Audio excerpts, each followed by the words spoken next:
Şəmkirdə bıçaq xəsarəti alan 12 yaşlı qız xəstəxanada ölüb. Hadisə rayonun Mahmudlu kəndində qeydə alınıb. Kənd sakini 2014-cü il təvəllüdlü Əsna Namazova ağır vəziyyətdə Şəmkir rayon mərkəzi xəstəxanasına çatdırılıb. Göstərilən tibbi yardımlara baxmayaraq onun həyatını xilas etmək mümkün olmayıb. Araşdırma zamanı məlum olub ki, 12 yaşlı Əsna Novruzovanı bacısı 16 yaşlı Səma Rəhimova aralarında baş verən mübahisə zamanı bıçaqlayaraq qətlə yetirib. Uşağı ölü vəziyyətdə tapmışdılar evin dalında. Sonradan məlum oldu ki, bağışda oldu, sıxda bilinmirdi. Gecə bilindi, o günüz saat 4-də zat olub, 5-də olub deyənlərəm. Özü də xəbər verib polis. Şəmkir rayon polis şöbəsinin əməkdaşlarının keçirdikləri müvafiq tədbirlər nəticəsində qətli törətməkdə şübhəli bilinən bacı 16 yaşlı Səma Rəhimova saxlanılıb.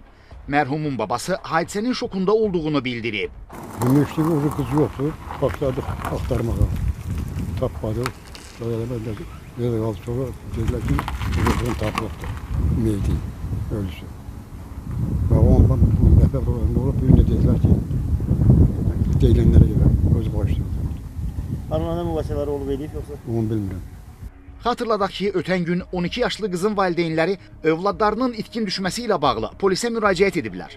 Lakin bundan bir qədər sonra 12 yaşlı qız öz həyətyanı sahələrindən yaralanmış şəkildə tapılıb. Faktla bağlı Şəmkir rayon prokurorluğundan araşdırma aparılır. Rasim Əziz, Cümşüd Məmmədov, Yusif Kərimli, Xəzər xəbər.